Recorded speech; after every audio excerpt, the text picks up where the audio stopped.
يتغلبون فيها ونحو ذلك. من أسباب قرة العين في الصلاة عدم الالتفات في صلاة العبد، فيقبل الإنسان على صلاته سواء كان التفاتا حسيا التفات الوجه عن القبلة، أو كان التفاتا معنويا بالسماح للمشغلات وأنواع الأفكار بورودها إلى القلب. وقد جاء في الحديث حديث عائشة أن النبي صلى الله عليه وسلم سئل عن الالتفات في الصلاة فقال ذلك اختلاس يختلسه الشيطان من صلاة العبد. ومن أنواع الأسباب التي تجعل الإنسان تقر عينه في صلاته أن يكثر من ذكر الله في أثناء الصلاة، فبدل أن يقتصر على أقل الواجب يكثر من أنواع الذكر،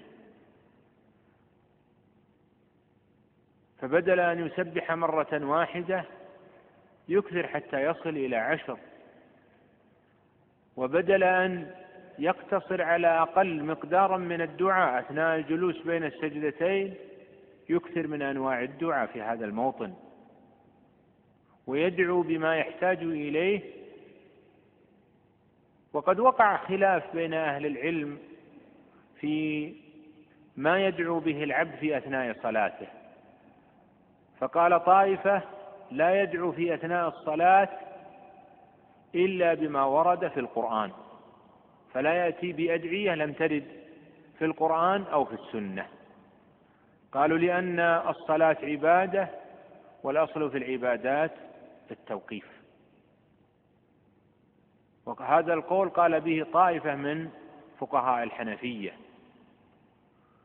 والقول الآخر أن الصلاة لا يدعى فيها إلا بأمور الآخرة، وأما أمور الدنيا فإنه لا يدعى بها في الصلاة، وهذا مذهب الإمام أحمد. قالوا لتكون الصلاة خالصة لله من أجل الآخرة ليس من أجل شيء من الدنيا. والقول الثالث بأنه يجوز للإنسان أن يدعو في صلاته بما فيه الخير من أمور دنياه وآخرته، ولعل هذا القول أصوب وأرجح، لأن النصوص الآمرة بالدعاء في أثناء الصلاة عامة لم تفرق بين دعاء مأثور وغيره، ولم تفرق بين دعاء بأمر أخروي أو أمر دنيوي. جاء في حديث ابن مسعود أن النبي صلى الله عليه وسلم لما علمه ما يقوله في التشهد الأخير قال ثم يدعو بما شاء، وفي لفظ من أمر الدنيا والآخرة.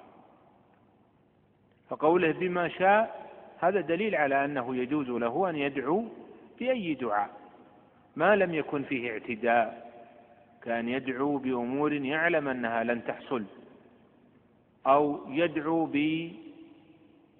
بحصول شيء من المعاصي، أو يدعو بقطيعة رحم أو إثم. من الأسباب التي تجعل الإنسان تقر عينه أثناء صلاته أن يستحضر أن الله يراقبه في أثناء الصلاة ويراقبه خارج الصلاة، وهذا من أعظم مقامات العبد. لذلك ورد في الحديث في تفسير المرتبة العليا مرتبة الإحسان أن تعبد الله كأنك تراه، فإن لم تكن تراه فإنه يراك. ونحن نعلم أن الله كان على كل شيء رقيبا وكان على كل شيء شهيدا، فلا يخفى عليه شيء من أحوالنا. إن الله لا يخفى عليه شيء في الأرض ولا في السماء. فإذا كان الله مطلعا على أحوالنا عارفا بأمورنا لا يخفى عليه شيء من أفعالنا، أفلا يكون ذلك سببا لاستحضار